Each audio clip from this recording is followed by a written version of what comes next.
मुटुंगळ्यांची steam बात झाली असेल जर आपण चेक करूया. हो हो हो हो हो हो हो हो हो हो झालेत वाफून. हो हो परफेक्ट झालेत ना. ठीक आहे, मग गॅस बंद करू. हो. हा, सुगंधही छान येतो आहे. आता काय करायचं सांगा. चिमटा घ्या, आपण काढून घे. चिमट्यामध्ये काढून घेता. जमेल ना? अरे अरे नाही. बापरे.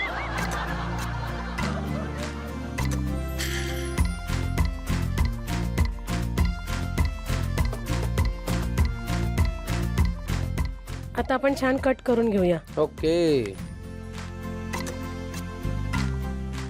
ही कुठल्या ठराविक दिवशी सणावाराला वगैरे केली जाते अशी रेसिपी आहे का?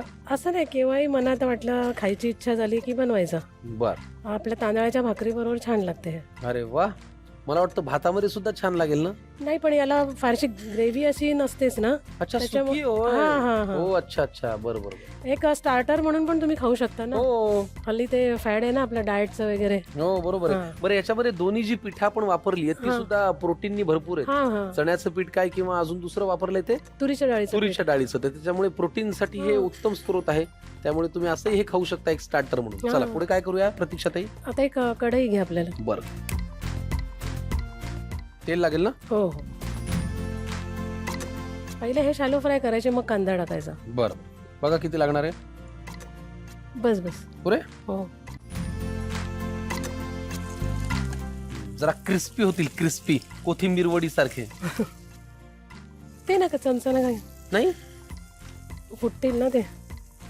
अच्छा, नाजूक हाताने शालो फ्राय करायचंय की काय? हो.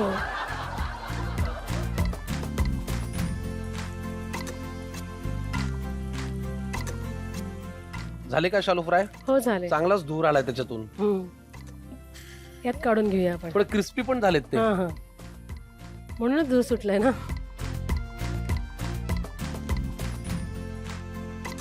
आता काय?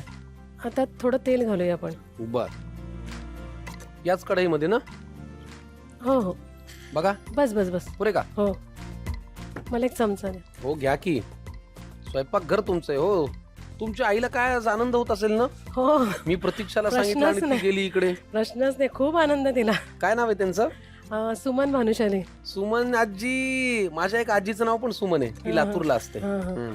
खूप मोठी फॅन आहे ती तुमची. अरे वा, मी पण त्यांचा फॅन झालो आता. हो ना, त्यांनी एवढं तुम्हाला प्रोत्साहित केलं. आता कांदा घालूया.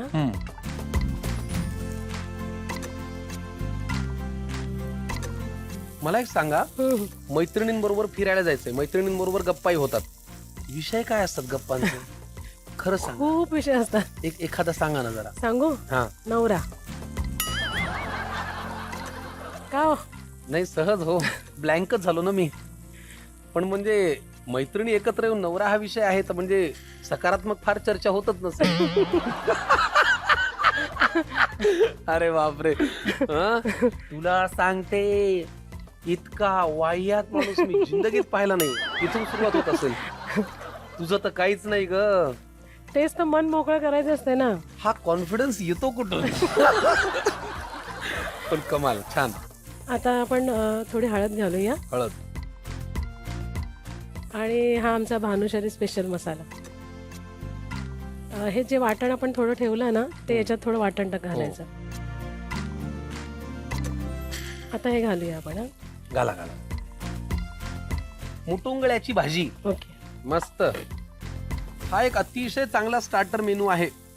तुमच्या घरी समजा पार्टी असेल, तुम्हाला जर संध्याकाळी सिनेमा पाहत पाहत स्नॅक्स खायचे असतील, मुलांचे मित्र आले, जरा काहीतरी वेगळं खायचं असेल, तर मुटुंगळ्याची भाजी तुम्ही करू शकता. मला वाटतं झाली ऑलमोस्ट. हो हो.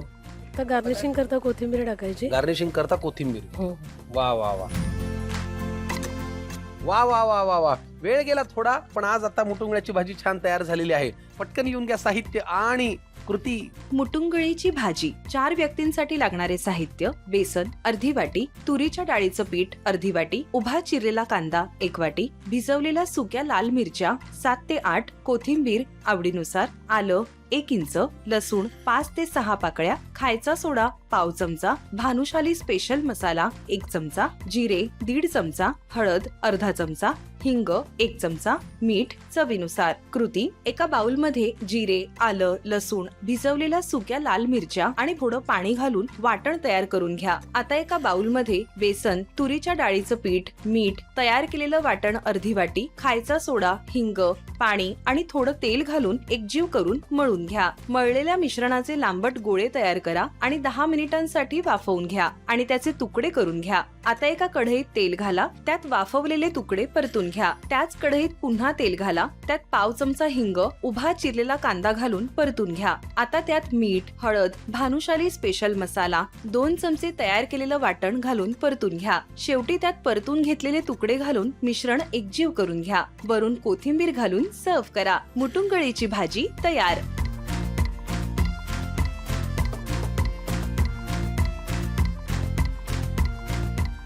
मला एक गोष्ट आवडली की याच्यामध्ये तुम्ही एका सुपर फूडचा वापर केला आणि आजचं सुपर फूड जे तुम्ही वापरलेलं आहे आणि तो म्हणजे कांदा. कांद्याला हलक्यात घेऊ नका. कांदा डोळ्यातनं पाणी काढतो पण शरीराला मात्र फार सुदृढ ठेवतो. कांद्यामध्ये व्हिटॅमिन सी आहे आणि अँटीऑक्सिडंट्स भरपूर असतात जे शरीराची संसर्गाविरुद्ध लढण्याची ताकद मजबूत करतात. कांद्यामध्ये आहे इन्युलिन नावाचं विरघळणारं फायबर जे पोटातील चांगल्या बॅक्टेरियांची संख्या वाढून पचनशक्ती सुधारतं. उन्हाळ्यातील उष्माघातापासून तुम्हाला थंडावा देतो, रक्षण करतो तो कांदा, कारण तो शरीराला आतून थंड ठेवतो. त्यामुळे कच्चा कांदा उन्हाळ्यात खाल्ल्यामुळे उष्माघाताचा धोका टळू शकतो. बघा, कांद्यामधील सल्फर आणि क्रोमियम रक्तातील साखरेची पातळी अचानक वाढू देत नाहीत, ज्यामुळे हा मधुमेहींसाठी फायदेशीर ठरतो. कांदा हाडं सुद्धा मजबूत करतो. नियमित कांदा खाल्ल्याने हाडांची घनता म्हणजे बोन डेन्सिटी सुधारते, ज्यामुळे हाडे ठिसूळ होण्याचा धोका फार कमी होतो. तुम्ही भागाच्या सुरुवातीला म्हणाला होतात की अनेक गोष्टी करायच्या राहून जातात. काळाच्या ओघामध्ये आपलं वय वाढतं, जबाबदाऱ्या वाढतात, पण काही गोष्टी सुरुवात करायला काही हरकत नाही, बरोबर? आज एका गोष्टीची सुरुवात झाली, तुम्ही इथे येऊन पदार्थ केलात, आम्हाला छान वाटलं. तुम्हाला कसं वाटलं? मला खूप खूप छान वाटलं आणि खूप सारे धन्यवाद जी मराठीचे, आम्ही सारे खवय्यांचे की मी जे मगाशी म्हणाले की मी आता माझं आता वय झालंय तर माझे काय केलं नाही मी, माझं होऊ शकलं नाही काही, पण हे जे मी आज इथे येऊन बनवलंय हे माझ्यासाठी खूप मोठं आहे आणि मग आज मला असं वाटतं मी काहीतरी केलंय. किती भारी. तुम्हाला हे कायम लक्षात राहील. हो, तुमच्या आईंना म्हणजे सुमन आजींना आमचा नमस्कार, आमच्या कुटुंबाचा. आणि मला एक फार छान वाटलं की आईचं वय कितीही वाढू द्या, एक आई आपल्या मुलांना कायम मोटिवेट करत असते. हो, म्हणजे त्या 75 वर्षाच्या आजीला असं वाटलं की माझ्या ह्या आईला, ह्या मुलीला जी स्वतःला म्हातारी म्हणवतीये, तिने या कार्यक्रमात जावं आणि हा पदार्थ दाखवावा. तर त्यांना फार मनापासून नमस्कार, तुम्हाला शुभेच्छा. कधीतरी वाडाला आल्यावर तुमच्या घरी येऊ आम्ही. हा, नक्की नक्की या. वा. फक्त तेव्हा तुमच्या घरामध्ये एक वस्तू आम्हाला दिसायलाच हवी. ती कुठली ती मी तुम्हाला आता गिफ्ट म्हणून देणार आहे. चालेल? हो हो, प्लीज घेऊन या. आणि तुम्हाला खूप मनापासून शुभेच्छा. बघा, घराघरातल्या गृहिणी येऊन आम्हाला जर ही पावती देत असतील तर आम्हाला अजून काय पाहिजे? आम्ही प्रयत्न करतोय आपल्या घरची चव म्हणजे तुमच्या घरची चव